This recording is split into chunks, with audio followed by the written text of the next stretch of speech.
pourquoi quand on est freelance, c'est quand même important de refuser certains marchés?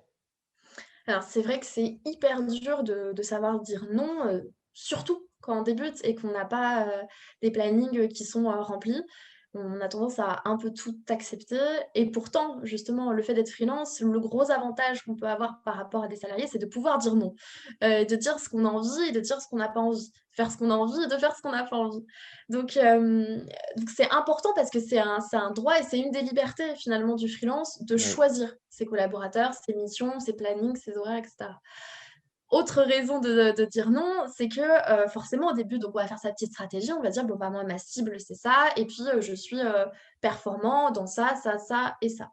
Si on accepte un peu toutes les missions parce que, on se dit: «Bon, bah, de toute façon, il faut que je rentre, de l'argent pour payer le loyer» et que finalement on n'a pas les compétences derrière ou on n'accroche pas, des fois ça peut être aussi des questions de valeurs, hein, on n'accroche pas forcément avec les valeurs du client, il y a pas un bon feeling. Le problème, c'est que déjà, on va passer beaucoup, beaucoup, beaucoup de temps sur, cette, mission-là. Alors moi, je facture par exemple un taux horaire, donc si j'ai oui, calculé un taux horaire pour une mission et que finalement c'est une mission qui correspond pas, je vais m'y perdre financièrement, je vais passer oui, beaucoup plus de temps, que prévu, donc c'est pas hyper intéressant. En plus de ça, on va avoir tendance à procrastiner parce qu'on a tout simplement pas envie, on n'a pas la motivation, on se reconnaît pas, donc on procrastine et encore une fois, on perd du temps et du temps, c'est de l'argent oui. quand on est freelance. Donc c'est pas hyper rentable déjà financièrement et en plus de ça, c'est pas top pour le mental. Derrière, on risque d'avoir peut-être des retours positifs du client. Si on débute, on a généralement pas trop confiance en soi, le fameux, syndrome de l'imposteur. Donc on n'a pas forcément besoin de recevoir des avis négatifs tout simplement parce que c'était pas le bon client. Le mieux, c'est quand même d'avoir des clients qui nous correspondent et qui nous font des bons retours et qui nous font grimper, la confiance en soi.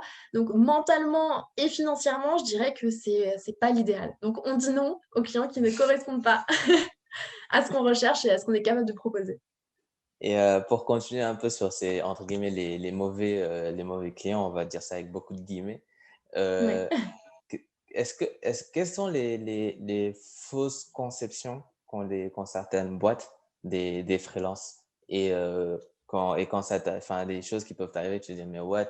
C'est tellement évident pour toi que ça doit pas se passer comme ça», mais on a quand même l'impression que ces gens-là, ont ces fausses conceptions sur les freelances. Alors les idées reçues sur les freelances sont, très, très nombreuses, hein, faut qu'on se le dise. J'en ai parlé récemment justement sur LinkedIn.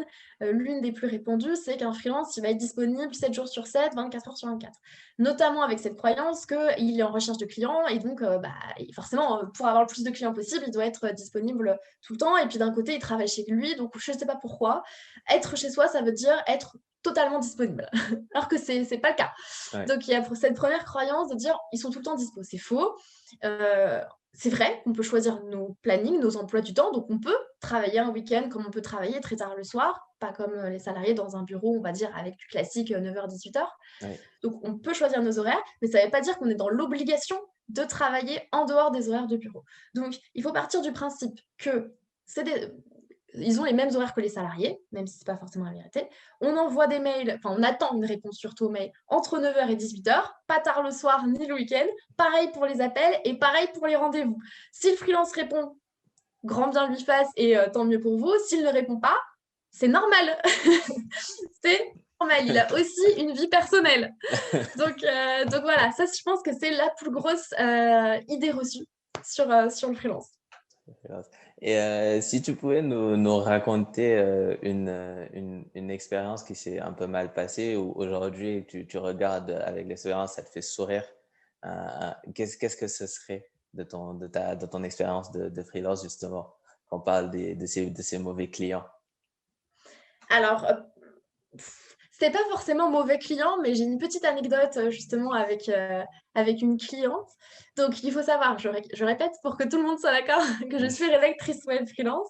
Donc mon rôle, ma mission, c'est de rédiger, du contenu web. Dans le cas, dans, la mission dont je vais vous parler, c'était des articles de blog. Donc je rédige des articles de blog et je les optimise, en SEO puisque, le but, c'est quand même d'avoir un bon référencement naturel. Ouais, Je fais mon petit travail et puis je me rends compte, en fait que, l'extension, SEO, donc c'était Whost SEO sur le site de la cliente, n'est pas opérationnelle. Il ne fonctionne plus, j'ai des bugs, je n'arrive pas à l'utiliser. Donc je lui en fais part puisque ça fait quand même partie de ma mission et je voudrais pas qu'elle se dise: «Bon, bah, ça elle était nulle parce que l'outil ne fonctionne pas». Elle me dit: «Oui, bah, je te laisse regarder un peu dans le back office, aller farfouiller». Ce n'est pas mon métier, mais gentille, je me dis: «Bon, ah, je vais aller, farfouiller, voir si je trouve, la source du problème». Je me rends compte qu'il y a plus de 20 mises à jour en attente, dont la mise à jour de ce fameux outil, donc je me dis: «Bon, ça doit certainement venir de là». Je lui fais part de mon enquête. Je lui dis: «Bon, bah, voilà, il y a beaucoup de mises à jour en attente, dont, cet outil, je pense que ça vient de là» et ce à quoi elle me répond par mail: «Bah, je te laisse gérer, feu vert». Voilà, c'était très court le message en plus, hein. Ouais. «Je te laisse gérer, feu vert». Gentille encore comme je suis, d'où viendra la morale après? Je me dis: «Bon, bah, je vais faire les mises à jour», alors que ce n'est pas du tout dans mon métier. Je ne suis pas web designeuse, Oui. développeur web, et cetera. J'appuie sur mise à jour, plus de site. C'est marqué site inaccessible. Ah! Donc là, problème, j'appelle en vitesse la cliente. Cette fois-ci, je passe plus par le mail, hein. J'appelle Ouais. directement, il y a plus de temps. Je dis: «Oui, bon, bah, voilà, je suis désolée, j'ai fait les mises à jour comme évoqué dans le mail et le site a planté».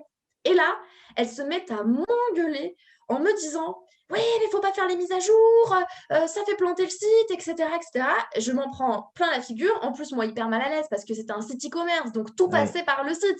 Pas comme si c'était une prestation de service et on se dit: «Bon, bah, à la limite, si le site bug un peu, C'est pas pas grave. dramatique, dans quelques jours, ça reviendra». Là, c'était que tout se misait sur le site. Donc hyper mal à l'aise, elle raccroche et tout. Elle commence à faire ces choses-là. Bon bref, après il y a des échanges et on a finalement mis un terme à la La relation et mission. puis c'est Ouais. à la collaboration et puis c'est même venu de moi puisqu'elle m'avait proposé de continuer, mais moi je voulais plus, continuer, avec cette tension-là finalement Oui. et donc ça m'a appris, 2 choses. Premièrement, toujours rester dans son champ de compétences, c'est ce que je disais, tout à l'heure. On dit non aux missions qui ne rentrent pas dans le champ de compétences parce que voilà, je suis rédactrice, je suis pas censée toucher au site, donc la prochaine fois, je dirai non, ça m'apprendra à être gentille. Et la deuxième leçon, c'est surtout la communication entre la marque, ça c'est surtout pour les clients, et le freelance.